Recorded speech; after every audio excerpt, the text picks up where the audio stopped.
Can you give me some relief?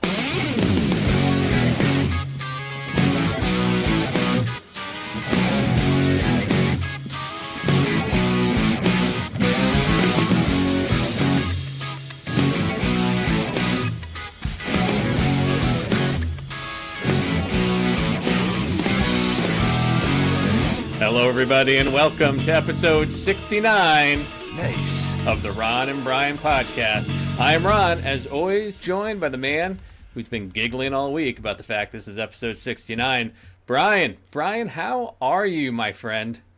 Right now, I'm a little disappointed in you. Why is that? Because you just said that it was episode 69 Nice. without actually saying nice. Oh, We had agreed in advance that anytime someone makes a reference to the fact that of all of our episodes, this is episode 69, Nice. we are going to say the word nice. I'm just trying to save my voice a little bit. I have episode 69. Nice. Nice. Nice. Nice. Nice. 69. Nice. Nice. Nice. Nice. All right, you know what else would be nice right about now, Brian? A nice cold drink. There we Drink go. of the week. Na zdrowie! Salud. Drink of the week. Slideshow. Prost. Drink of the week. And every Drink now of and the then week. we like to Drink of the educate the week. masses by Drink of just the kind of bringing a dealer's choice to the stage, just picking something out of our own personal collection at home and drinking that. Brian, what do you have this week? Well, for fans of the Ron and Brian podcast, for those fans that say, hey, I want a dealer's choice drink of the week because I want to know what fascinating drink is Brian going to break out, there's only one answer, and that's the Macallan 12-year from a sherry cask. And that is my drink of the week. All right. Well, as usual, as you know, I always like to go to the beer fridge. Another one from our good friends at Tavor. Use referral code 265020. And this one is from up by you, from my friend. This is Evil Twin Brewing from New York City. Love their beer names. This is a double dry hopped, double India pale ale, 8% alcohol, called Do You Have This I Love New York t-shirt in my size? Great name for a beer. And hold on, let's see here. One thing that really bothers me as you're taking a sip of that is that Ooh. you like that. I'm going to go on record and saying this is one of the best double IPAs I've had. What makes it a double IPA? You're asking a question probably best left for a brewer. Maybe because it's double hopped, it makes it a double IPA. That would stand to reason. One of the things that really bothers me is the fact that you live in a state that has much more lax beer import regulations. You seem to be God, no. getting... God, no. No. New York State, I can't get your beers. Well, I will say the beer. What beers can't you get in New York State? What was the I can't get anything from Broken Goblet. Well, they're not. Yeah, they just started distributing locally. No, but you threw out a cup. There was that one day I remember where you threw out a bunch of different breweries that were in your area that you were recommending to me, and I looked them up online, and they're all servicing the state of New Jersey. Not one was able to cross the Hudson. Well, that's more just a volume thing for a lot of them at this point. I think that's New York State. That is Governor Mario Cuomo. Because you have it a lot pisses me off. easier as far as buying alcohol. Like for example, it's very easy for you to go buy a 6-pack. Yes, incredibly. Most of the time, you have to buy a 12 or a 12-pack or a case, or if you go to places that have a license to sell them individually, Right. like a 6-pack is going to run you like $12 because you're going to pay through the nose because you're in the state of Pennsylvania. And as Really? far as wine and alcohol, I have to go to a state store to buy my wine and spirits, and then I have to go to a beer store or a supermarket with a beer license to get my beer. Or you just need to use the app Tavor to get your hands using what code? Referral code 265020. If you go to Tavor, what code? 265020. And what does that give you? It gives you $10 off your first order, but more importantly, gives me a $10 credit to hopefully get some more of this Evil Twin Brewing beer. Because this is, like I said, it's one of the best double IPAs I've had. If you can take a picture of the can and send it over to me so I can look for it. One of the things that, if you ever find yourself in Grand Central Station in New York, there is a craft brewery store, almost a kiosk, an incredible selection of beers to choose from. You get to pick off of a little iPad or whatnot. But what really makes it special is that you can buy individual cans. Nice. Oh, I'm sorry. I don't have the sound effect. Motherfucker, Ron. God damn it. God damn it. You know what that's not? It's not nice. I'm on the whole different. I don't know what the hell I'm doing here anymore. That sound throw me away. effect, we agreed, Ron, that sound effect was going to be at the ready for the entire episode. Well, anytime that anybody made a reference to it being our episode 69. Nice. There we go. There we go. That's all I asked for. You know, Dr. Evil wanted his sharks with lasers. I just want to have episode 69. Nice. There you go. All right, I like it. I was How are we already doing? moving ahead. I was already ready you're- to move on to This Week in Racism. Slow your roll. Oh, Slow your I'm roll. sorry. How was your week? What did you do this week? Let's hear about it. This week it was relatively uneventful. Did some projects around the house. Got ready for a podcast. Cooked some meals. You know, the usual. Nothing out of the ordinary. Nothing out of the ordinary. At Okay. all. Not as exciting as last week when we had our New York City adventure. Oh, it was New York City fun. Have you recovered? I have recovered. I don't think I'll be drinking as heavily anytime in the near future. Which is fine. And you know what the worst part is, and what makes me think that maybe my doctor is right, that I may be drinking too much, is that I counted having 10 drinks, and I remember walking away being like, I didn't think it was that bad. Yeah, I don't think. I mean, you and I were not that bad as other individuals in our party who took 2 days to recover from that hangover. Would you be referring to the sharpshooter? Possibly the eye gouger, Yes. like a sniper with a cheese puff. Very nice. Very nice. What about yourself, sir? What happened this week? What happened in my world? Friday night, I went out for dinner at one of these fancy New York Instagram ready restaurants, where the entire decor was ready to be photographed. All the food was presented in very large bowls, small portions. Tasted good. I went to the ABC Kitchen in just north of. It was on 18th Street, so just north of the Union Square area. I think the bill was about $200, which is just outrageous considering that we didn't really eat that much. And then on Saturday, I went to the state of New Jersey, visited some very good friends that I have not seen in way too long. So I spent some quality time with my friends, their kids. And, you know, it's one of the beautiful things about kids when they're not yours, is that you truly get to appreciate them without the responsibilities of having to care for them. Yes, that is a benefit, no doubt. And I think that is my sweet spot when it comes to children. Unlike Michael Jackson, who we'll be talking about later, he had a different sweet spot when it came to children. But I love hanging out with other people's kids where, you know, you can talk to them, you play with them, you interact with them, and then you also know that you're not responsible for making sure that they go to bed. At the end of the day, they're not your responsibility. Exactly. It's great. I love it. I would love to spend more time with other people's kids. Unfortunately, I had that incident that took place about 3 years ago. I'm limited in terms of what I can and cannot do. I'm just writing the time down because I'm going to pull that as a sound effect we use later. I like to spend time with other people's kids. I do. Unfortunately, so did, you know, it's a slippery slope. It is. I mean, so did Jeff Epstein. I'm just saying. Well, all right. And apparently, I don't know if you saw today, but his accusers were finally given their day in court.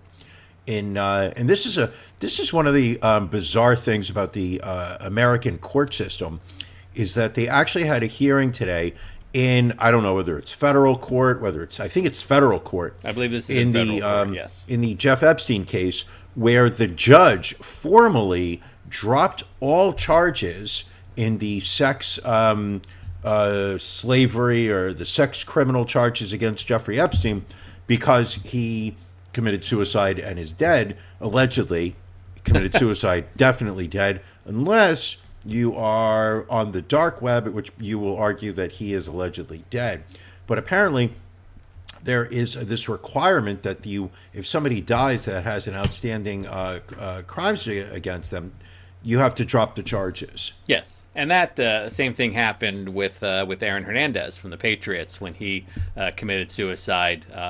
He had filed an appeal, and he also had some charges that he was still facing. So they had to formally go to court to close everything after he hung himself. Allegedly, he may still be somewhere under. No. That kid is dead. that one kid's you sure definitely dead. Yeah, he's definitely dead. I listen to, and you know me, I don't like to advertise other podcasts because I'd like to think that you and I are the only podcasts in all of America. I mean, we made it all the way to episode 69. Nice. I listened to a great podcast that the Boston Chronicle put out, or the Boston Globe. Do not know the difference, not important right now. But they did an 8-part podcast on Aaron Hernandez. Interesting. I might have checked that out. And it was, they talk about his childhood, the abuse he sustained at the hands of his violent father, his schooling, his relationship with his siblings, how he got into football, how his heart really wasn't in football, the gang life that he got sucked into, making it to the Patriots, being number 69 on his jersey. Nice. And then obviously his downfall, where he started shooting people to death. Yeah, that was a bit of a problem. It was a little tangent. It was a little tangent on his career. Obviously not what he wants people to remember him by, but Can I give you, since we're throwing out some podcasts, can I give you another podcast recommendation of my own? Sure. So have you been watching Mindhunter on Netflix season 2? I've not watched it yet, but it's on my list of things to watch. Why? So the main storyline for this season is the Atlanta child murders that took place. Wayne Williams. Wayne Williams. That took Wayne place. Williams. Very nice. Wayne that took Williams, place yes. in the late 70s, early 80s. I remember when that was happening. There is a podcast called Atlanta Monster that goes into, I'm only about 4 episodes in, but very interesting, a lot of backstory. What also is very interesting is that the story that you see in Mindhunter over the entire season is pretty much mirrors the actual story. They very faithfully recreated it, just inserting their characters into the story. So I would recommend both Mindhunter Season 2 and Atlanta Monster podcast. I thought I read that Mindhunter this year was dealing with the bind, torture, kill killer from Wichita. That is kind of a subplot. Did you see Season 1? I did, yes. Okay, so they kept going to that guy in Kansas with the glasses and the mustache, but you never really saw more than a glimpse of him every few episodes. Oh, that's who it is. So you come to find out that he is BTK, and I assume Season 3, because they obviously leave a cliffhanger at the end of Season 2, Season 3 will probably go more into the BTK case. Got it. Because I not that I'm slightly twisted, but I was reading an article about BTK, and there's a book you can download off Amazon about BTK, but there's also a YouTube video of his confession in front of the judge, where he admits all of his crimes, and apparently it goes on for 45 minutes, where he goes into detail about how he killed all these people. Ugh.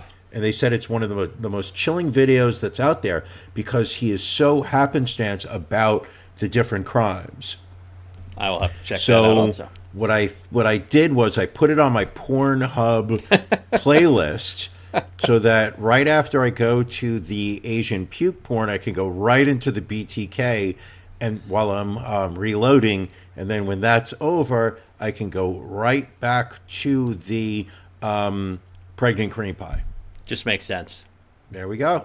All right, what are we up to now? I'm actually excited. I don't know how to say this properly, so I'm just going to say it. I'm excited for racism this week. So let's not hold Jesus, off Ron. any Ron. longer.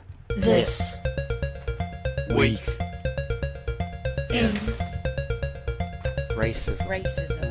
Racism. And leave it to episode 69 Nice. to find us the best racist so far, but we will get there. I'm getting ahead of myself.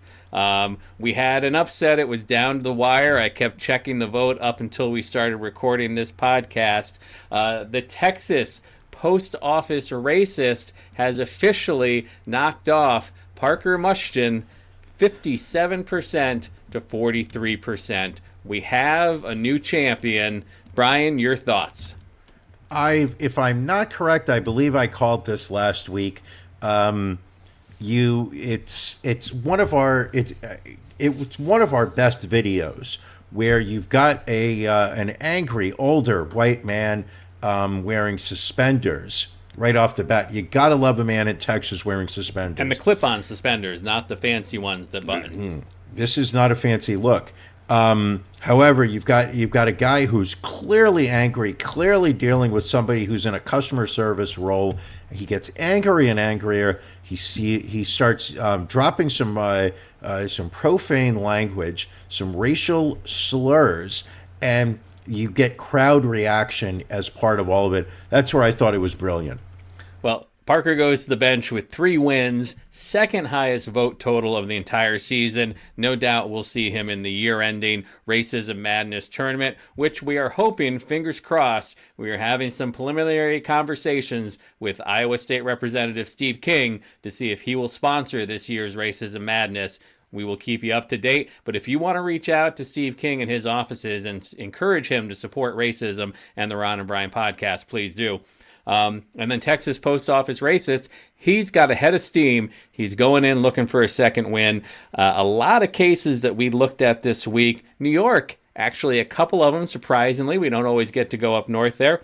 But in Rochester, New York, Glenn Nicodemus, a 59-year-old from East Rochester, was arrested and charged with second-degree harassment for spraying a black teenager with a hose and shouting, "I'm a Ku Klux Klan member." Police and the Monroe County DA determined that it did not rise to the level of a hate crime, for some reason, and Nicodemus was put into a pretrial release program. The teenager was also granted an order of protection against Nicodemus. Coming downstate to Brooklyn, New York, near you, Brian, a bus rider hurled anti-Muslim slurs at a hijab-wearing teenager while both were riding the B6 MTA in Bensonhurst this past Friday. She asked the teen, quote, "What is that rag on your head?" and said, "Go back to your country," before spitting and throwing her soda at the girl before getting off the bus. Police have released a photo of the rider and have asked for the public's help in identifying her. This one came out today, just a few hours ago. The Lowe's executive VP of stores, Joe McFarland, upset a number of store employees when a corporate video was released yesterday showing him making a comment about a power drill that was on sale, saying it was perfect for, quote, Hispanic pros with small hands. Not quite sure what that means still. He has since apologized for the comment, but Lowe's has not released any statement about the situation yet. Going down to Galveston, Texas. You may remember earlier in August there was a video that went viral of 2 horseback police officers leading a gentleman through the streets in handcuffs with a rope tied to him. That gentleman was Donald Neely. Right now, the city of Galveston is asking the Texas Attorney General to block the release of body camera footage from that incident. And Neely, who reportedly suffers from mental illness, and his family have retained a civil rights lawyer who is calling for the body cam footage to be released within the next 30 days. So we'll keep probably an eye the on right that. move. You would That's a think. good move, I would say, yeah. Staying with the police theme, going to Raleigh, North Carolina, in another case of being home while black, Kazim Oynayan was handcuffed and dragged out of his home wearing only boxers when police responded to a false alarm from his home security system. According to news station WTVD, proper procedures for a false alarm is for the police to ask the homeowners for ID and possibly assess a fine. Surveillance footage from inside Oynayan's home appears to show the officers do not ask for the ID before cuffing him. We had actually posted about this on Twitter, and the Raleigh PD were nice enough to send a statement back to us, which they then deleted for some reason, but the statement said that the alarm company never called dispatch to cancel the police response. A Raleigh police department officer arrived at the home and was unable to contact anyone within the residence, and then saw an unidentified male, the homeowner, who was armed with a gun. The officer had also been made aware of a prior break-in and entering at the same residence while responding to the call. Raleigh Police Department also states that the resident was detained for approximately 7 minutes while his identity was confirmed. The police department has reached out to the homeowner for an interview, and it is currently reviewing the incident. Going all the way up into Canada now, Richmond, British Columbia. This was a person that for a few days we thought was going to be our candidate. A woman yelling racial slurs at a family during a parking dispute at the Richley Square Shopping Center. Carla Waldman became upset after the family pointed out that she had parked over the line of her spot and the bumper of her car was touching theirs. It's just a short audio clip, so we'll hook you up with it here. We don't want you here because you can't drive. You see, you crossed the line. I crossed the line. You don't know a damn thing. Go back to China where you belong. You fucking asshole. Ooh. Chinky, chinky China lady. So, reached by local news later, she said that she did not regret what she said because the other woman was mean and that she isn't a racist. The Royal Canadian Mounted Police is currently investigating the situation. So you're saying to yourself, guys, that was some pretty horrible audio. Who potentially could your contender be? Well, buckle up. We got a bumpy ride ahead of us here. Going to Marysville, Michigan. This is Jean Kramer, a candidate for city council in Marysville. She shocked locals when she commented during a public forum that she wanted to keep her community as white as possible. And we have her comments during this public forum here. My suggestion, recommendation, keep Marysville a white community as much as possible. White, Oh boy. Seriously. In other words, no foreign-born, no foreign people because of what, how can I say, in our past, what we have experienced, it's better to have it simply American-born, put it that way. Very coherent words right there. So afterwards, local news stations, of course, went to interview this woman. We're gonna get through this. We've got about 6 minutes of audio from this interview. It's absolutely mind blowing. We feel we have to get through it. We'll stop and we'll comment along the way.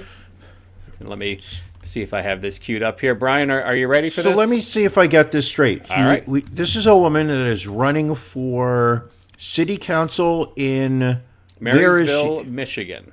So a suburb of Detroit. Okay. An affluent suburb of Detroit, I should add. An affluent, really? Affluent. Did you say affluent? I said affluent and affluent. Interesting. Yeah. Okay. All right. So she apparently believes that her best bet to win a popular vote is to declare the need to keep that town as white as possible. Right. So they went to her house, started to ask her some questions. So let's see how Jean holds up under the scrutiny of the media. What do you make of people criticizing you for your comment? Well, tell us exactly what you said yesterday. You talked about you didn't believe in, you wanted to, what did you want to happen with Marysville? You wanted it to stay a certain way. Tell us about that.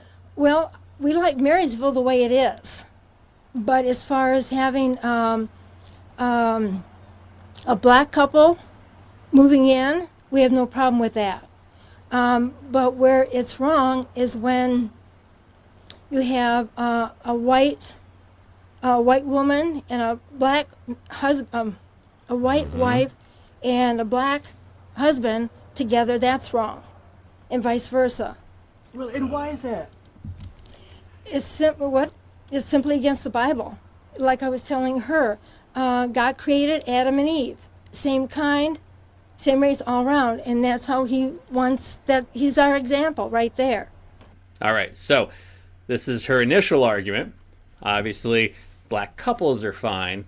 Interracial couples, not so much, because the Bible tells us so. So, right. Just an example of using religion to justify just a touch of racism there. Shall I continue? I think it's perfectly reasonable. Yeah, please continue. All right. Talk about what you want. What is it that you want Marysville to stay? You said something in particular that you wanted it to stay white. Tell us about that. Well, just that. It's a nice city the way it is. We have Meaning white? if black people, if a black couple wants to move in, fine. But to have the mixed marriage, no. So Marysville, I think, is something like 93% white. So, I mean, it is white. It is whiter than white. So it is very white. When someone says they want it to stay as it is, they are saying in no uncertain terms they want the city to remain white. Well, yeah. Marriage, I mean, no. Talk about, though, but why then say it should stay white then? Talk about and that's okay if you feel like that. I mean, as far as a journalist. I love this woman asking the questions. I mean, I really, it's a shame that she's doing her in job. Michigan. She is should doing be her national. job. Yeah, she's doing a great job. As a journalist, why do you think, I mean, you're entitled to your opinion. Why do you think Marysville should stay white? We like it the way it is. When we moved here, we didn't know anything about it initially, and we have just been comfortable with the way it is. Now, you would think she's been there a while. They've only lived there since 2003. So they probably moved there because it's an all-white community, and they would just like to make sure that it remains white. Would be my guess. Your thoughts? I would say that's it's a slippery slope. It is. This slope is about to get slipperier, if you will. Is there anything anyone could say to change your mind? Well, like I say, if a black wife and a black husband move in, no problem. It's just the intermarriage. And the foreign-borns. Mm-hmm. Why don't you like foreigners? Why? I mean, like Well, a lot of people would say all of us are foreigners, unless we're Native American. So, what's your issue with people who were not born in America? The question would be, why did they come here in the first place? What is wrong with their own country? That's my question. What is wrong with their own country? Some very compassionate thinking right there. Yeah, what the fuck's wrong with their country? It feels like she's winging it. And yet I feel like she's put a lot of thought into all this, and she's just a very poor communicator. It just has that sense where it's like she's not expecting the question that's about to be that was just asked. Someone says, like, so what is your issue with foreigners moving to your town? And you hear her sit there trying to put together an answer. She's thinking about it. Usually when you're about to do an interview with the press, you're on the ball, as I've been interviewed many times. But right off the bat, it's almost as if it's almost like she wasn't prepared to answer these questions, so they caught her off guard. All right, let's see how she does for the rest of this. All of a sudden they're coming here for safety or whatever. Why do you think immigrants first came to America? For a better life, right? It's the same reason everyone came to America. Well, not blacks, but... I love it. This reporter sets this woman up every single time, and the woman falls for it. So now the woman has been like, hey, everyone really came here of their own free will. I mean, obviously, except for African Americans. So let's see what Jean has to say about that. But and that's another problem. What our students are learning today, it has nothing to do with how this country came about. Years ago with the English coming here, they don't know anything about that. So Jean apparently is upset that kids are actually being taught what a horrible basis in some ways our country was founded on. She would like to keep the history very homogenized and just talk about the white people that came and didn't steal the land from the American Indians and bring slaves over and everything else.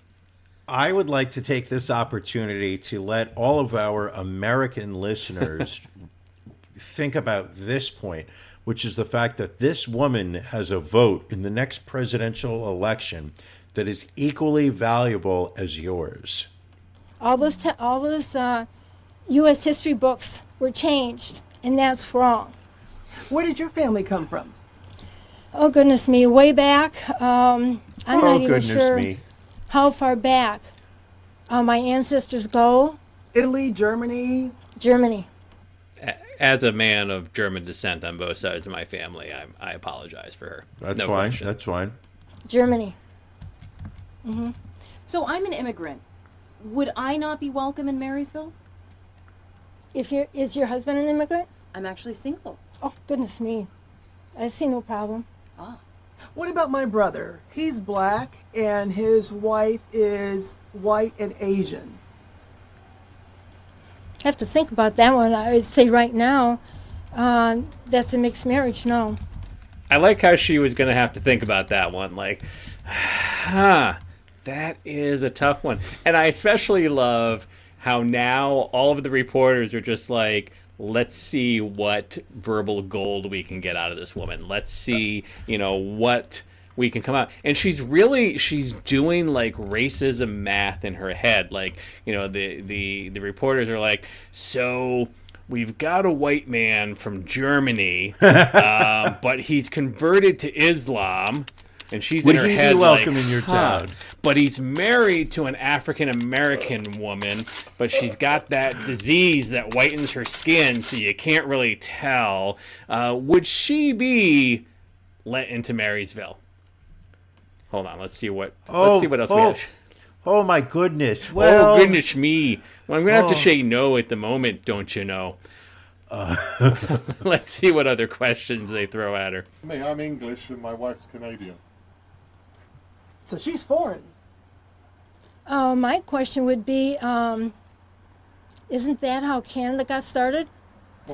I really want to understand what she means by that. How does an English man marrying a Canadian person equate to the foundation of Canada? I don't even have the faintest idea what the logic is there, so I can't help you, Ron. All right. Got started? Well, no, the question is, can we live in Marysville? I don't know why not. Well, I'm Canadian. What do you mean by that? Well, I cannot give out any names right now, but we do have a neighbor that I found out in March that he is Canadian and she's American. And they're both white. So that's okay. Yeah. It reminds me of the South Park where everybody finds out that Ike is adopted and from Canada, and there's so much shame brought. Oh, of course. I found out this neighbor who I thought was just normal and white all these years. One of them's actually Canadian, don't you know? Oh, I had to pray to Jesus on that one and find out if I should still let them into my heart. But they were both white, so it was okay. But she's Wow. foreign. This is an awesome video. I don't know if Canadian would be foreign. So it just clicks with her at that exact moment that, oh yeah, Canada is an entirely different country. It's like we're sister countries. So your family is from Germany, right? Way back. If a German white person wanted to come to America now and move to Marysville, what would you say? I wouldn't see anything wrong with that. So your issue is not so much with foreign people, but foreign people who are not white. You got me there. If someone wanted to come here, let's say a foreigner wanted to come here to America and immigrate to America, and they were from Germany versus a black person from Nigeria, who would be okay to come to Marysville? Like I say, as long as it's for foreign born. But German and Nigerian. Right now, I'm going to say no to that. I'm going to say no to that. I would need to give it some thought, but right now, at this More very thought. moment, I would say no. No, to someone like yourself who came here Your family immigrated here from Germany years ago. You would say no? They came here for a better life? I'm not sure what their situation was at the time. It could have been way before, even before Adolf Hitler. It could have been before him. I don't know. Of all the people you have to make a reference to as a moment in time, you could have said anything. Literally anything. You could have thrown out a year, 1969, when we landed on the moon. You could have said 1941, Pearl Harbor. But of all the time frame references to make, this woman went right to Hitler. Right to Hitler. I listened to this video, and I had to listen to it like 3 or 4 more times in a row afterwards because it just kept getting more insane. It's gold, Jerry. It's gold. So yesterday, Jean actually attempted to withdraw from the council race.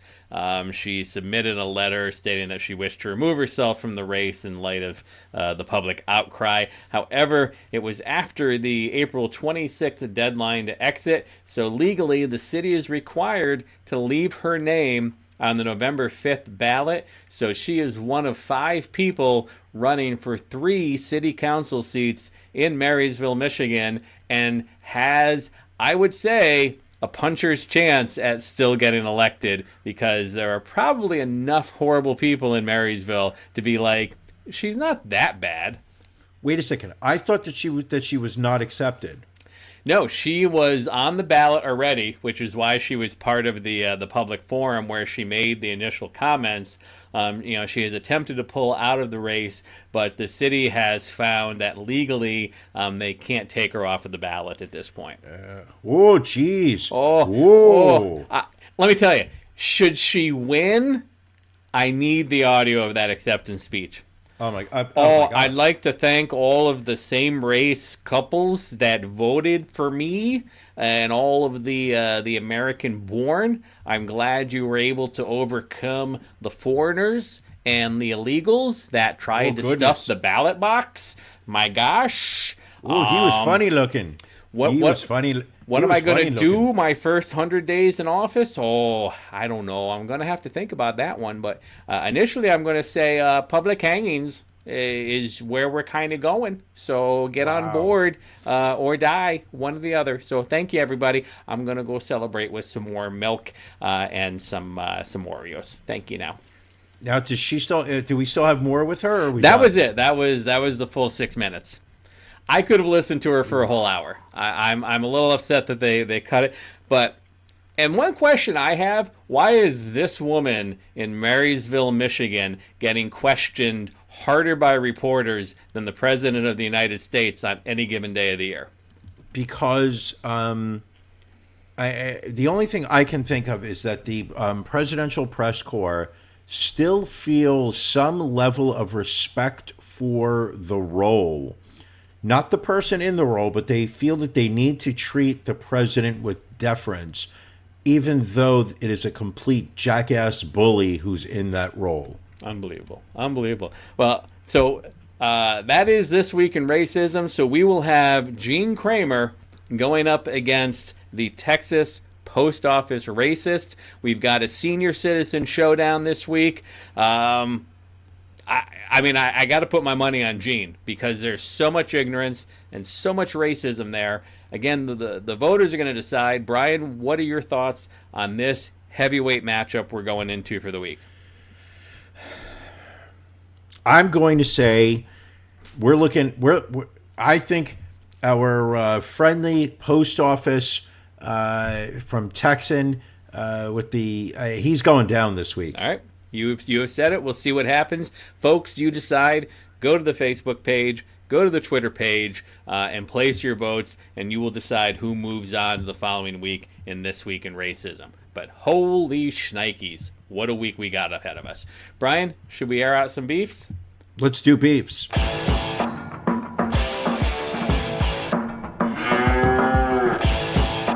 Ron and Brian's Beef of the Week.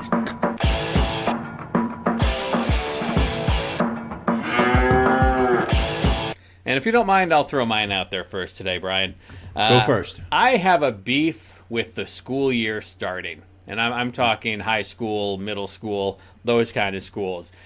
Because for the last couple of months, I've had a relatively easy commute to work, even with major construction going on the last half of my commute. And now, this past Monday, a number of schools opened. This following Tuesday, the rest will open. And now I'm back on the road with 1,000 school buses. And I just sit and I just wait. And it just drives me crazy. Is it not enough that I spend a ridiculous amount of money each year in school taxes and I have no kids that have gone through any school district in the state of Pennsylvania? Now I have to add time onto my commute. That is my beef. Not a logical one, but it is what it is. Maybe transport the kids in at like 5 a.m., get them started early. Just let me be able to drive to work. Okay. All right. Brian, what do you got? United States Post Office. Ooh, kind of ironic because of the last week's racist of the week. Unfortunately, today I had the pleasure of visiting the United States Postal Office located in downtown Manhattan, about a block north of the World Trade Center.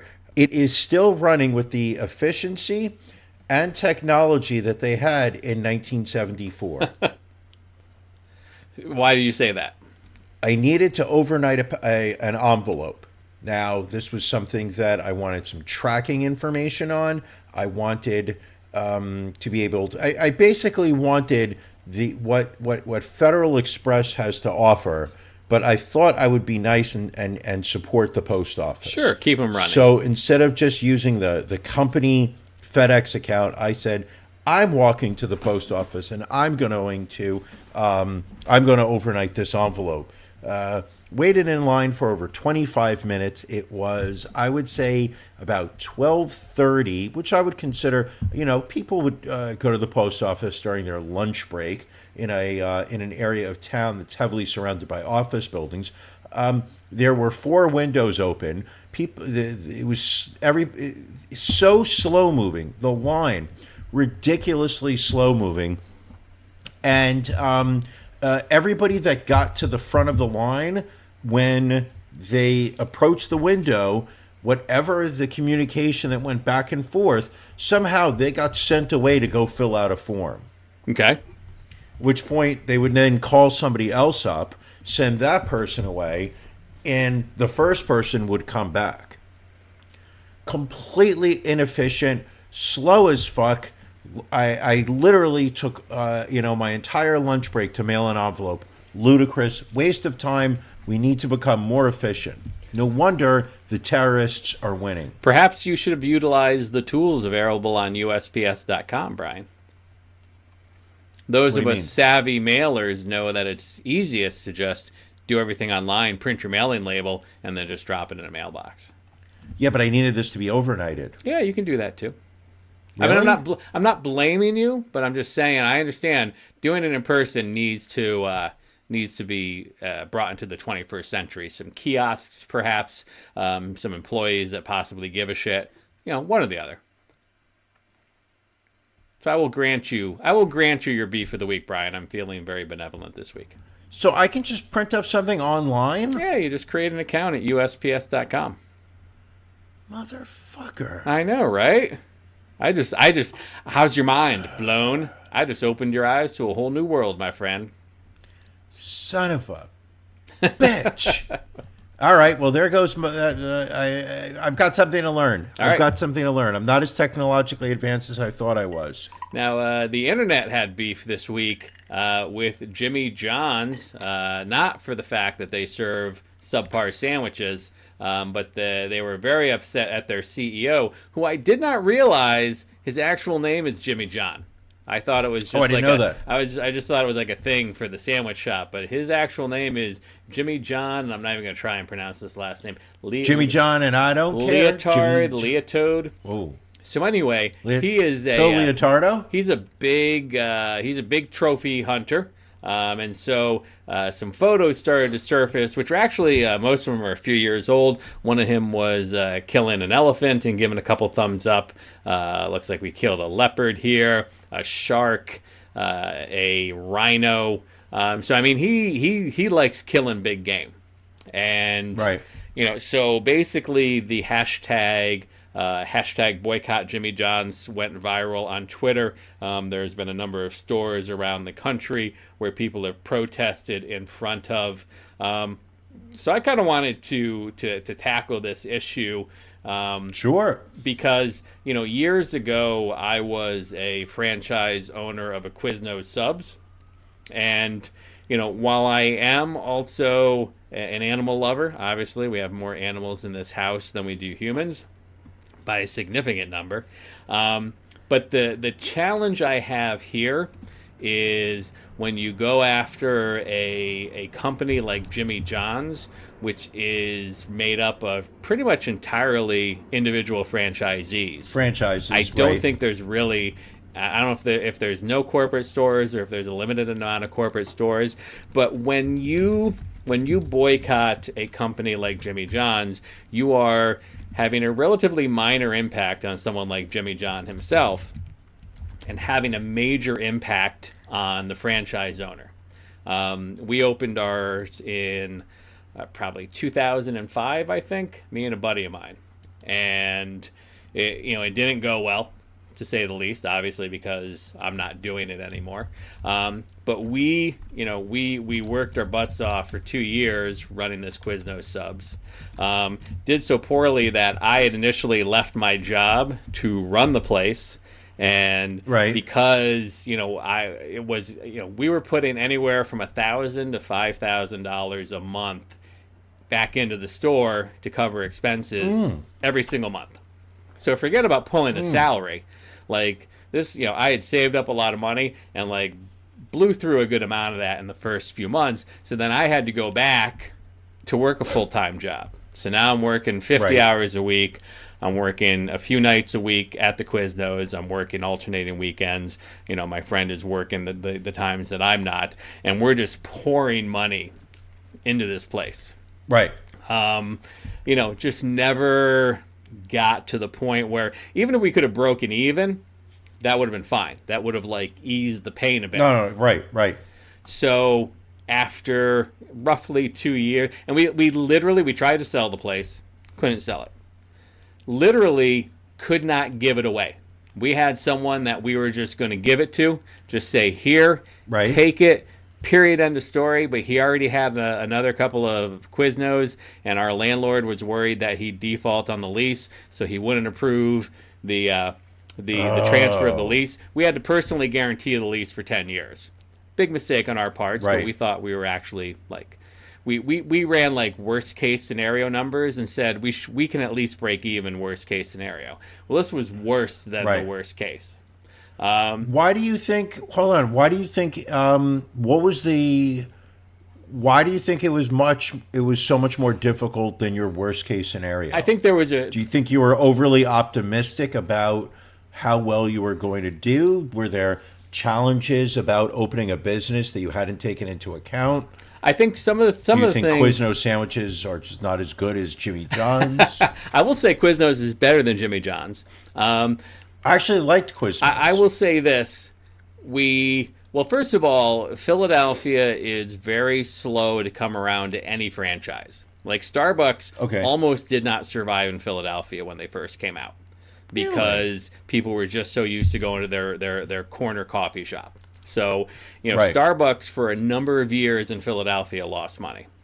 We found a location that was right on a major route in a suburb in Philadelphia, and there wasn't anything else around food-wise. So at first we were like, well, this is a good thing. There's a pizza shop and there's a bagel shop, but there's no other quick service restaurant nearby. So we thought that was a plus. It ended up being a detriment because people weren't used to coming to the area that we were in to get lunch, to get dinner. They were used to going to the areas where there were 4 or 5 places to choose from. In addition, probably a few months after we opened, they started to pave the major road in front of our store. So for months, the whole thing was torn up. So that was a problem for people getting in and out.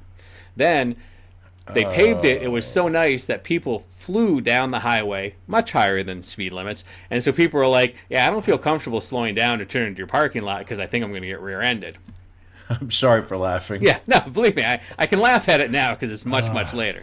Right, and then right. also the model that was set up for Quiznos meant that they were getting a significant amount of the money, and we were forced to operate at very high costs. Like your typical food cost should be around 34%, and they had items on the menu like when I don't know if you remember when they ran out the prime rib sandwich, like that was a big thing for Quiznos. I do not recall, but yeah, Quiznos did not really take on a very strong hold in the New York market. So I remember going to one, but it was not open. I'd say it was open for about 8 months at most. Well, and so you take a sandwich like the prime rib sandwich, which at menu cost, and again we're shooting for a 34% food cost.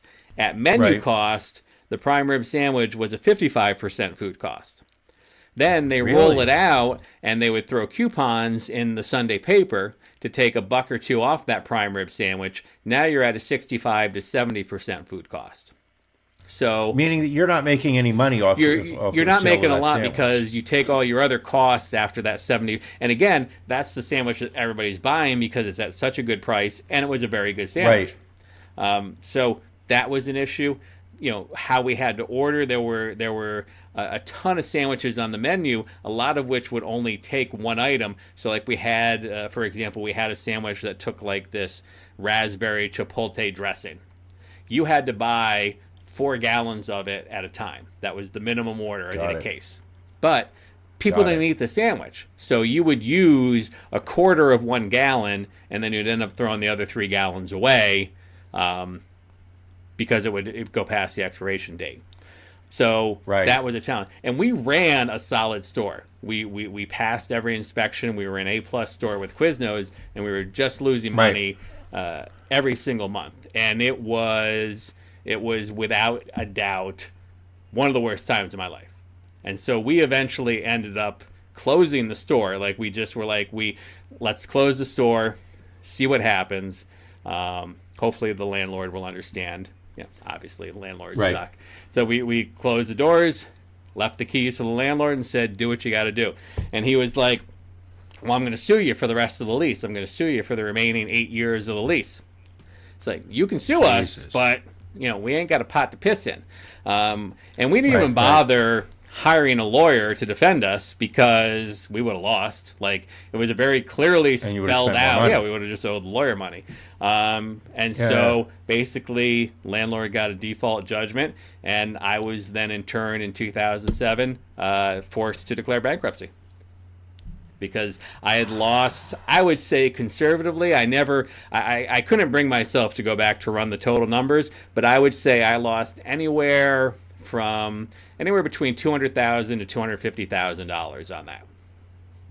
Between money I had inherited, home equity loan, credit cards I had run up, everything else. So I would say it probably was a little bit closer to that $250,000 mark. And you're bitching to me about the cost of you having to put up for refrigerator magnets? What? Are you kidding me?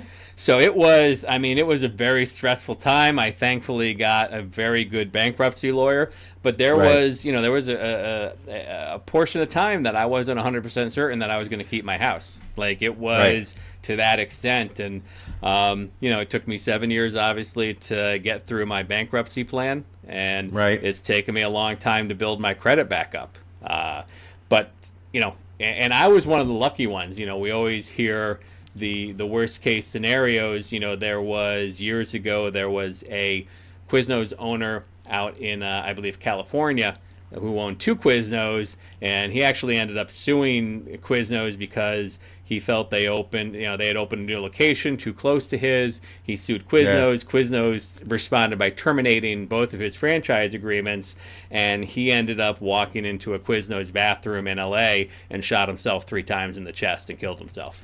Shot himself 3 times in the chest? Yeah. How do you shoot yourself 3 times in the chest? As people said, because they talked to friends of his, they were like, he was determined to end his life. Because people said, how do you shoot yourself 3 times? They were like, that's how much he wanted to make sure he got the job done. The last person that I knew that shot himself 3 times in the chest was Vince Foster. Anyway, so and he pinned a suicide note to himself that said, "Quiznos had killed me, destroyed my life, destroyed my family life for the past 7 years." Well, so the reason I say this is not to was say it in Hillary Clinton's handwriting? It possibly could have been. It said it had HRC initials on the top, like very nice monogram. But I say this not to say woe is me. I mean, I feel very fortunate that I was able to walk away from something like that and actually rebuild my life. But point being is, when activism is fine, but when you go after small businesses, you really need to think about who you are impacting the most. You're impacting the people in your community that work at that store hourly, because when we were doing poorly, like all of our hourly people, their hours got cut. And for the handful of people that we were able to keep on a regular schedule, I don't think I felt like more of a failure in my life than when I had to bring them all in on the day that we closed the store and say, we can't keep this going anymore. And we appreciate your hard work, but you're all unemployed now. And it killed me to do it then. It still kills me. I mean, obviously, they all went out. They got other jobs. I mean, they were fine. We still keep in touch with some of them. But the fact that, we had a core group of people that for 2 years worked their asses off for us, and we weren't able to be successful for them. Now, let me ask you a question. Yes. Not to cut you off. Not at all. But because I disagree with you on this. Any type of boycott is going to hurt people that you are not intending to hurt. You're going after your target, but there's going to be collateral damage. There is going to be collateral damage to an extent, but I think that there are... Now, if I'm upset at Jimmy John, if I'm upset at Jimmy John, for going after and shooting big game as his hobby or whatnot, and I don't want to put money into his pocket, the only thing that I have at my disposal is to not spend money at Jimmy John stores. But my point here is more a case of, if you want to do it, do it. There are certain businesses that can absorb that better and not have as much of an impact of the people that live in your community. But when you go after a business where the head isn't really going to be impacted that much. Because when you look at the franchise fees that are pulled out of individual stores, the overall impact that it will have on Jimmy John is going to be relatively negligible. But if you look at the immediate impact that it is going to have on the people that can afford it the least, I just think you need to put some thought into it. And I'm not saying don't do it. I'm just saying put thought into it and think about who you are going to impact by your actions. Because I think people see something like a hashtag boycott Jimmy John's and they're like, all right, I'm on board, without really thinking out what's going to happen if you actually do that.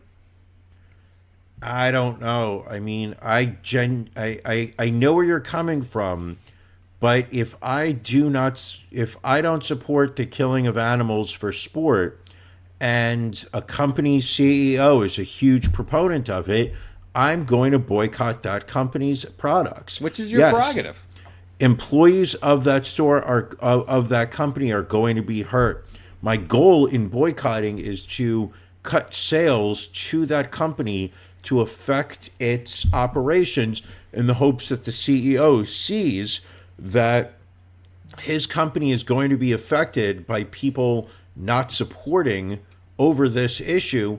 And yes, that means some people are going to be hurt in the process. I guess my point is, think out whether it's really going to impact the CEO. The last person that gets impacted is the CEO. The CEO. So my question to you is this. As somebody who is woke and an animal lover, yes, how do you send the message to the CEO of Jimmy John, that you don't support his murdering of innocent animals for sport? What do you do? Rather than go protest a single store, go protest the corporate headquarters. Go to Jimmy John's house. Protest him there. Don't harass. Now you're doxing him. Harass, Now you're doxing him by sending out his home address. Don't harass a franchise owner who is probably busting his ass attempting to make ends meet. That's my thought. And again, you can disagree with me, and I'm okay with that. I think I'm making it very obvious. I disagree with you. I think it's important to get the word out that the people you're protesting are not necessarily your target, but I don't know another way to effectively let CEO Jimmy John know that this is not something that you want to support. Because I do believe that in a capitalistic society, where you spend your dollars is where you are saying, I support and I do not support. Then maybe people just need to think about how they impact the CEO more and impact the common man less. Yes, I'll agree with that. All right. See, we can come to an agreement. You know who's definitely not having any more Jimmy John sandwiches? Jimmy John's. Who? David Koch passed away this week. That he did. Hard to believe. Such a fit-looking man. Age, what was he, 79 years old? 79. Looked not a day over 43. Was ranked recently by Forbes magazine as the 11th richest person in the world, tied with his brother, with a fortune of $50.5 billion. Keep in mind, Jeffrey Epstein was worth $500 million. This guy was worth $50.5 billion with a B. Really, just when you think about it, they're real life Randolph and Mortimer from Trading Places. Very much so. Very much so. I don't think a lot of people miss him. A lot of people online seem to be happy that he was dead. I mean, I don't know if there's really anyone out there that would want to eulogize him, to say some words on his behalf now that he has passed. Brian, are you feeling up to the task, I guess is the question that I'm asking you. I'm not sure. I mean, how would I go about doing that? I mean, if there were a way that you could jam, perhaps slowly, perhaps medium speed. You're a wordsmith. I mean, so I would feel comfortable leaving it to you to decide what you'd like to say about dear departed David. You think I got this? Let's see what you got, my friend. Dave Koch, you were dead. You bought our democracy with all your bread. Dave Koch, you piece of trash. You spent your life obsessed with yourself and cash. You spent so much dough to fight the government. Fuck the poor, send them off, and in hopes they went. Dave Koch, you fucking prancer. You're cold laying on a slab thanks to prostate cancer. Dave Koch, you piece of shit. You make libertarians look like an armpit. You denied climate change. Your brain needed storming. Your death is so fucking heartwarming.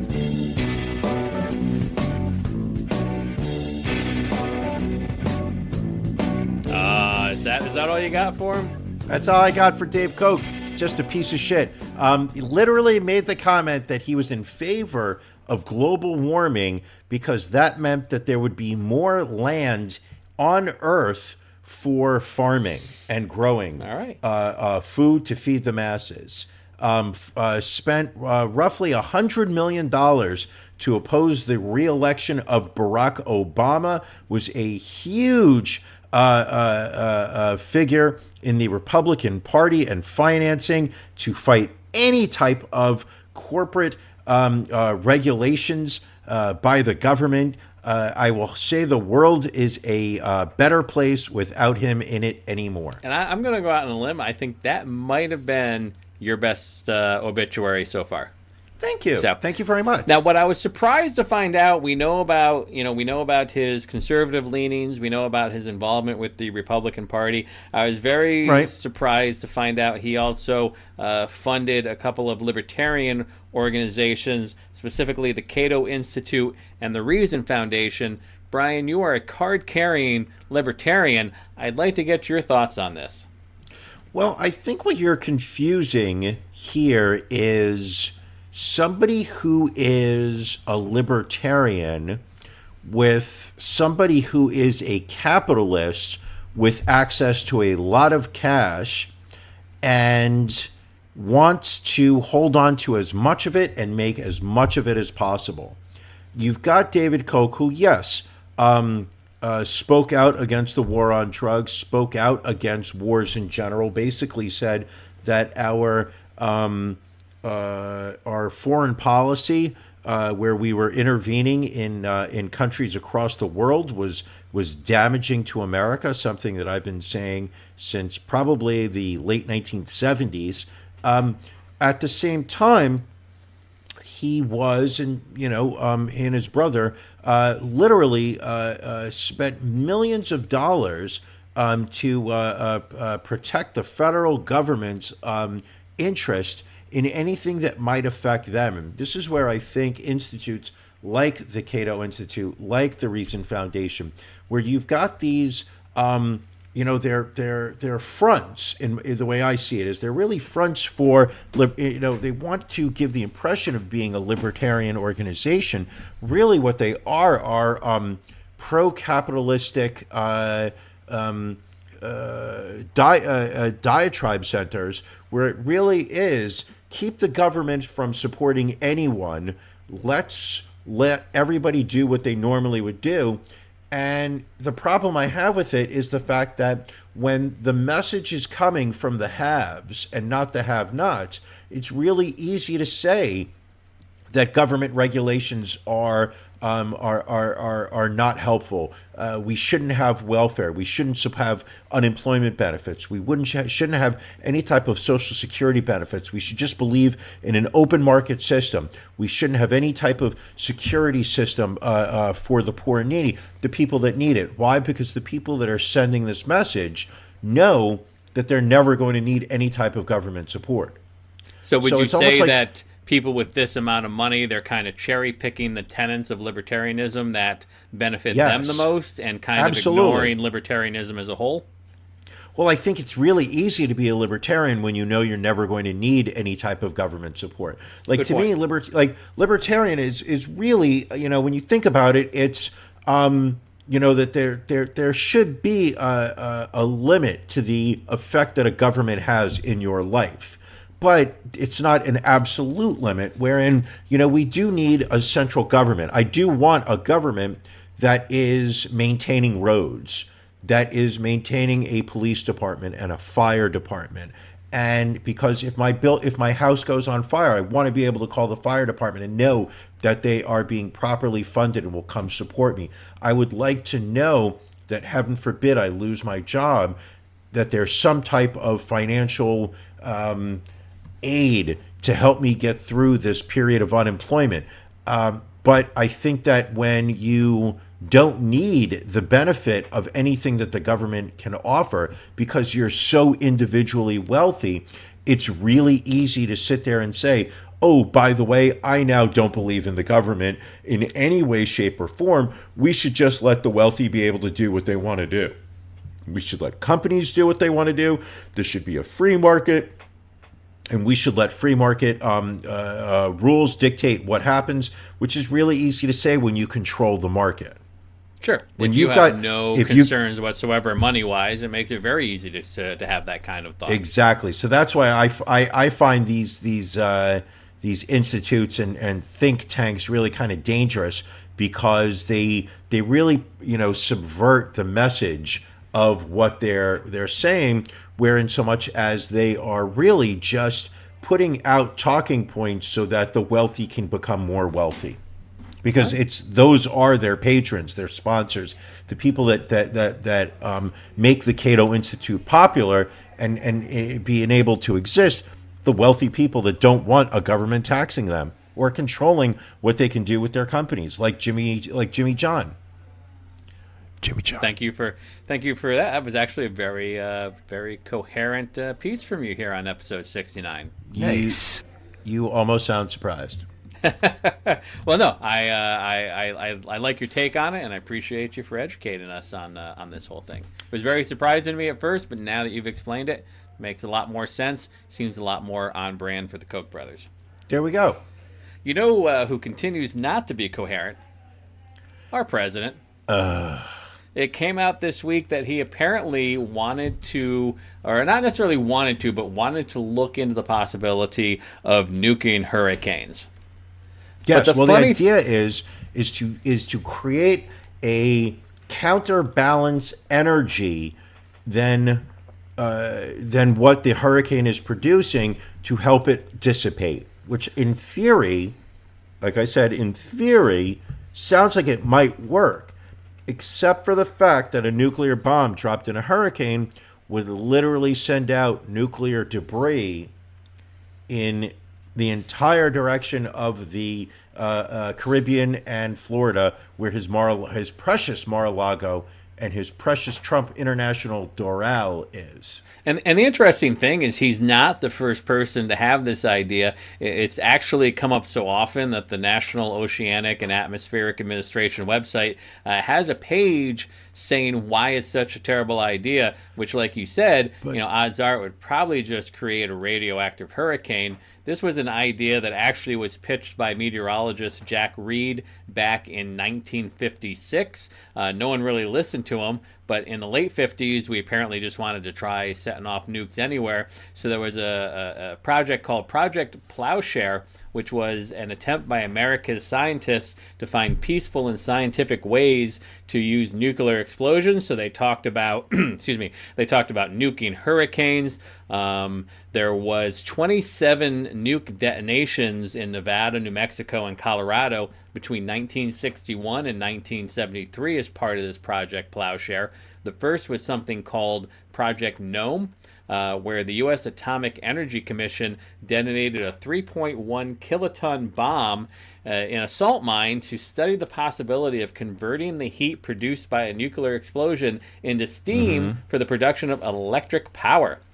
Shockingly, didn't work. Neither did other Project Plowshare plans, most of which involved using controlled nuclear explosions to excavate portions of the earth. They thought maybe they could use nukes to widen the Panama Canal. They looked at the possibility of nuking the moon so that the Russians couldn't land there first. It was crazy. Reed continued to try and talk to people about nuking hurricanes up until his death in 2007. But the sad thing is this is the first time you have somebody talking about nuking hurricanes that actually has access to the nuclear bomb code. Yeah. And that is what frightens a whole hell of a lot of people. Yeah, that's what's scary is that this man actually has the ability to say, hey, I'm going to drop a nuclear bomb on a hurricane. Which is the scariest thing. I mean, the man is literally a fucking moron. So flipping over to the Democratic side of things, for those people that are looking to face Trump in 2020, I had talked the other week about the qualifications for the next Democratic debate in September, talking about the 130,000 donor threshold. I was a little bit incorrect in that, so just to clarify, so apparently not only do candidates need to get to 130,000 unique donors, they need to also get to at least 400 donors in at least 20 states. And then in addition to that, they must reach 2% in at least 4 national or early state polls that the DNC recognizes. So there is two components to qualifying for the next set of debates. So far, the people that have qualified are Joe Biden, Pete Buttigieg, Kamala Harris, Bernie Sanders, Elizabeth Warren, Cory Booker, Beto O'Rourke, Amy Klobuchar, Julian Castro, and Andrew Yang. People that are currently on the bubble: Tom Steyer, who just recently threw his name into the ring about a month or so ago. He is qualified for donors. Right. He only has 3 polls. He needs to get 1 more. Tulsi Gabbard has the donors, but 2 polls. Marianne Williamson has the donors, but 1 poll. If you look at Karen Gillibrand, 1 poll, doesn't have the donors. Michael Bennett, Steve Bullock, Bill de Blasio, John Delaney, Tim Ryan, and Joe Sestak do not have neither the polls nor the donors. The cutoff is tomorrow. So odds are Gabbard, Williamson, Gillibrand, and the rest won't get there. Tom Steyer just needs 1 more poll, and he will make it. As it is, we're at 10 candidates. If it stays at 10, we'll have 1 debate on the evening of September 12th.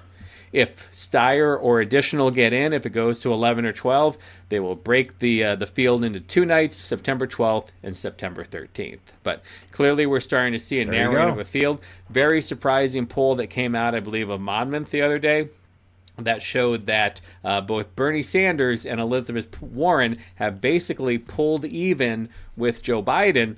And people are giving this poll a lot of weight because not only does it spread out the poll numbers a little bit wider, it also includes people with cell phones in the poll.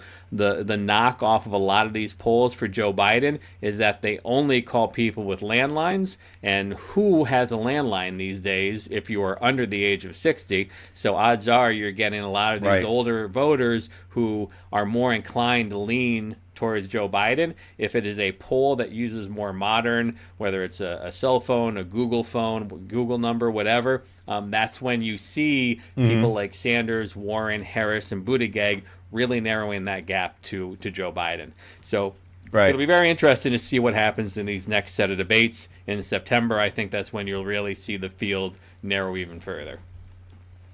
All right. What else is happening in the world? Dave Chappelle has a new Netflix special out. Brian, you mentioned that you Sticks and you watched Stones. a little bit of it. What are your thoughts?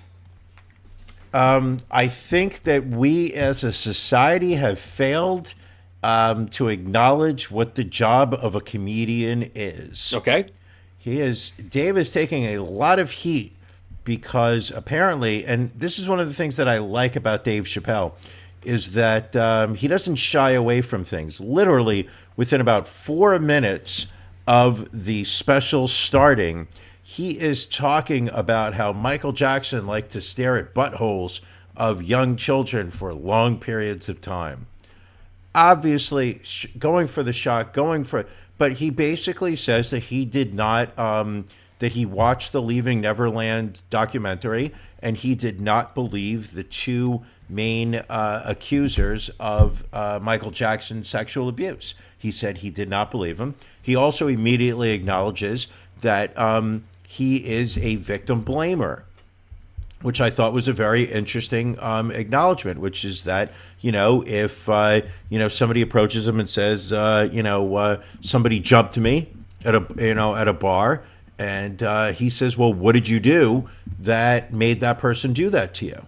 Okay. Which, is not a woke response. However, I believe, I believe people are allowed to have the thoughts that they want to have. But what he's taking a lot of heat because he's not spouting the acceptable, politically correct line that Michael Jackson is a terrible human being and that we all have to feel bad for the victims of his sexual abuse. However, I think the one thing we're forgetting is that this is a comedy special, not 60 Minutes. And I think that this is all part of Dave Chappelle trying to make people laugh. And if he decides that he wants to be edgy and use the Michael Jackson sex abuse topic as a source of humor, a lot of people would shy away from that topic. But I think he found a way to make it funny. I'm not going to, ruin one of his jokes, but, he basically gives the line of, can you imagine being the kid who received oral sex from Michael Jackson, showing up to school on Monday to answer people's questions of what'd you do this past weekend? it was funny. And I think, people are getting upset because I don't think that, wokeness has reached a point where you're not allowed to make fun of something or to find humor in something that society or the politically correct society has decided is off limits. You know who one of his biggest defenders online today was from all this pushback? Who? Norm Macdonald. Well, Norm is just a genius. Taking to Twitter. One of the things he said earlier, actually, it was probably late last night. I decided to watch all the comedy specials, and I noticed that the comedians fall into two categories: way overpaid, nearly all; way underpaid, nearly none. Interestingly, the comedian who may be the most underpaid is the peerless one, Chappelle. Yes. So he's gone after some people that have tweeted their mixed feelings about the special. Also going after former ESPN commentator Bill Simmons, who I guess commented that he on his podcast recently that he didn't understand why David Letterman liked Norm Macdonald so much. So I love Norm just going after people. He says, Bill, just listen to your podcast with Spade. The greatest, isn't he? You mentioned that you couldn't understand why Letterman likes me. Tell me what you don't understand, Pally, and I'll be happy to elucidate. I can't bear to think of you sleepless with astonishment. And he actually tweets at Bill a few more times after that. But love Norm. He is definitely one of the best in the business. Yes, absolutely. What else do we got? Let's see. We were talking about climate change the last couple of weeks. I don't know if you saw this in the news, but Indonesia has decided that they need to move their capital, Jakarta, because it is rapidly sinking into the sea due to rising ocean waters and to the depletion of resources there. So they're going to be moving it, I believe, to the east of Borneo Island, a move that will take 10 years and cost upwards of $34 billion. So, a lot of people have commented, some of the other effects of climate change besides the power of the storms and the impact on the temperature. This is a perfect example. Cities that are on the water have to deal with the very real prospect of at some point they will be completely underwater. New York City who doesn't care? Is another one. Who doesn't care? Donald Trump. Donald Trump or David Koch. Recently, we in the G7 summit that they just had in, I want to say it was in Borneo. Sure. We can say that. I don't know where the G7 summit was recently, but these past days, Trump was front and center. All of the different topics that they were talking about, except when it got to the point of their meeting on climate change and the effect on the environment, at which point Trump literally didn't even have the decency to show up. Well, he just could not have advertised more that he does not believe in it, doesn't give a shit about what's going on in the world. And just so you know, the G7 was in France recently. Oh, Francois. And I think the only thing hotter than climate change is the look that Melania gave to Canadian Prime Minister Justin Trudeau. How much... Bish was thirsty. How much must it aggravate Donald Trump that his wife and his daughter clearly want to bone the Prime Minister of Canada? Which is ironic because Donald Trump wants to bone his wife and his daughter. Oh, hey-oh. Good one. She's a beautiful girl. If she wasn't my daughter, I'd probably be dating her. I would have sent her over to Jeffrey Epstein's house even sooner. I'd probably finger bang her. I think I have. So let me ask you a question. Yeah. Have you used your Apple Card yet? Excellent question. Funny story. I actually I set up my wallet on my Apple phone. I got my credit card in there. And so for the first time, someone paid me some money they owed me. They sent me $40 through Apple Pay. So now I got these... that pisses the fuck out of me. I got this 40... Well, you know my thing about PayPal, how I'm not using PayPal anymore, so I got to rely on Apple Pay at this point. So I got this $40 in my Apple Pay. So I go out for this work thing in Manayunk, which is a little place outside of Philly, and it's all parking meters. If you don't want to pay, you get gouged at the parking lots. But they do have the app where you can fill up your parking meter on your phone. So I say, I look at it and it says, hey, you can use Apple Pay. And I'm like, perfect. I got $40 sitting in Apple Pay. Why don't I use it to pay for this damn meter? So I set that up, and for whatever reason, it charged my credit card like the $3.24 rather than pulling from that $40. Because you have to go into Apple Pay and set up your balance as where you want your next payment to come from. This is way too qualified for an old man Which like is me. why I think anybody who is sitting there and sending me money via Apple Pay secretly hates me, and why I think Apple, the Apple Card system of sending your cash back balance to your Apple Pay as opposed to my bank account or whatnot, I think is trash. Oh, so I can actually, I just looked in here. I can attach a bank account to this and send the money to my bank account. Yes, you can. Well, maybe I'll do that. But yeah, so I earned I earned 7 cents back for that $3.62 transaction on my Apple Card. Have you done anything with your Apple Card, my friend? Yeah. You didn't do anything crazy, I hope. Because like my boss went to the Apple store and like dropped like a ridiculous amount of cash the other day. So I'm hoping you didn't do anything foolish as well. I don't have your boss's kind of. I mean, if you want to hurt me again by bringing up the fact that my balance on my Apple Card is a lot lower than some of the crowd you roll with. Well, I will tell you, his credit line was double mine. No. Yes. What kind of money does this guy have? I mean, he does some real estate on the side in addition to being my boss, and he also got the 12.99%. Motherfucker. I know, right? Anyway, I bought a Apple TV. So are you saying just a little Apple TV box? Yes. That's only $100. That's not too bad. It was $1.50. All right, I'm not bragging. I'm not bragging.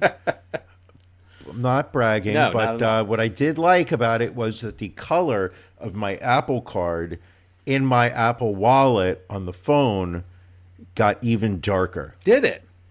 It added color. Like now it started off as a very light nectarine when I used it at the Barclays Center during the Kiss concert when I was buying beer.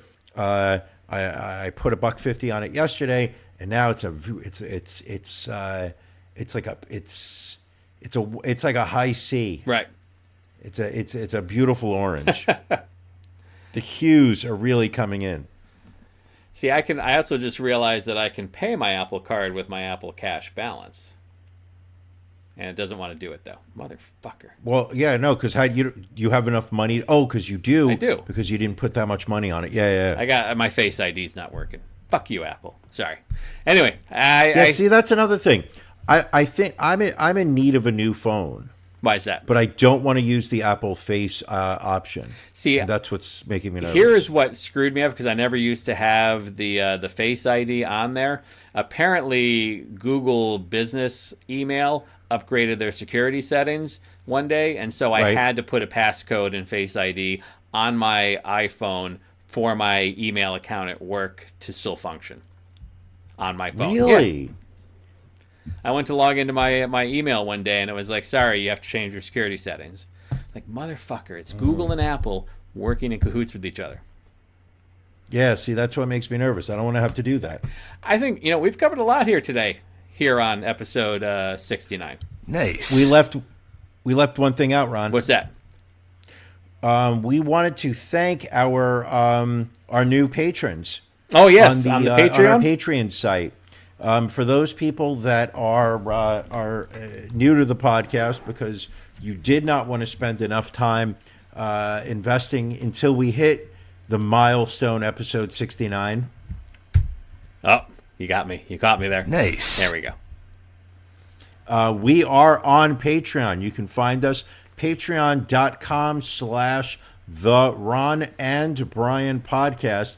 And I wanted to thank our the patrons who have decided to say that they support us, that want the exclusive content that we've got. I want to thank Jocelyn P. I want to thank Johanna H.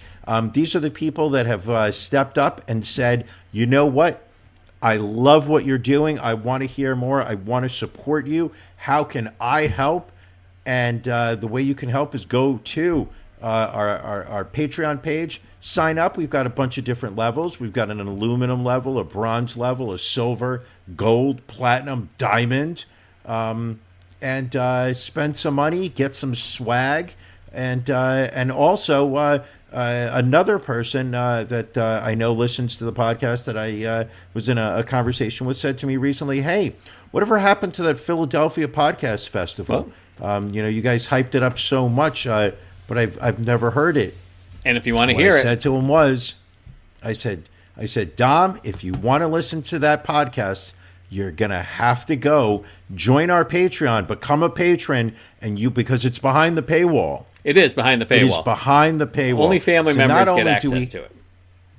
All right. And Patreon members. Yes, of course. Also, you get to hear not only our the live podcast that we did, you also get to hear the very special, I put a lot of heart and soul into this. That you did. Brian Reed's Chuck Tingle's Sentient Jet Ski Gets Me Off audiobook just for our patrons. Nice. Nice. Nice. Nice. Nice. Nice. Nice. Nice. Oh, it was so nice. It was disturbing, but it was nice. 69. All right, anything else to talk about here on episode 69? Nice. Nope. We won't have this good. kind of fun till episode 169. Nice. So, and hope you all enjoyed it. Go to the Facebook page or the Twitter page to vote on This Week in Racism. As always, subscribe, listen, rate, review. Brian, what else do you have for the masses tonight? Nothing, just love. All right, a lot of love going out to everybody out there. So thanks again for listening. We will be back again next week. Check us out.